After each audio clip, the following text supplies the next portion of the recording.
Good morning, જય સ્વામિનારાયણ.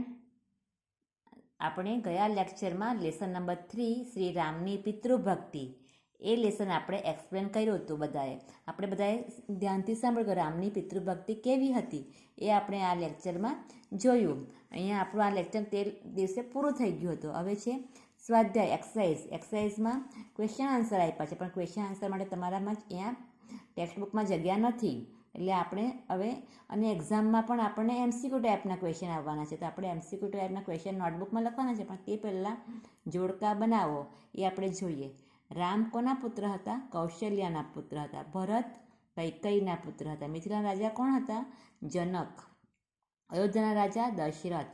કાન ભંભેરણી કોણે કરી? મંથરાએ. અને 2 વરદાન કોણે માંગ્યા? કૈકેયીએ. તો તમારે આ જોડકા તમારી ટેક્સ્ટબુકમાં જોડવાના છે. હવે તમે તમારી નોટબુક ઓપન કરો. નોટબુકમાં everyone write down today's date on this new page and write down heading lesson number 3 Shri રામની પિતૃભક્તિ વિકલ્પ લખો. ઓકે, તમારે વિકલ્પમાં ઓપ્શન નહીં લખો તો પણ ચાલશે, ડાયરેક્ટ આન્સર લખો તો પણ no problem. Okay, first one is Dasharath રાજાના કેટલા પુત્ર હતા? 1, 4, 3 કે 5? તો 4 પુત્ર હતા. રામની માતાનું નામ શું હતું? કૈકેયી, સુમિત્રા, મંથરા કે કૌશલ્યા? તો કૌશલ્યા હતું. દશરથ રાજાના સૌથી મોટા પુત્રનું નામ શું હતું? રામ, લક્ષ્મણ, ભરત કે શત્રુઘ્ન? તો રામ. લક્ષ્મણની પત્નીનું નામ શું હતું?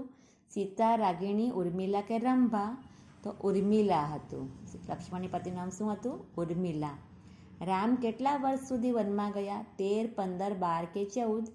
તો 14 વર્ષનો રામને વનવાસ મળ્યો હતો, એટલે 14 વર્ષ વનમાં ગયા. રામની પત્નીનું નામ શું હતું? પાર્વતી, સીતા, ઉર્મિલા કે રેખા?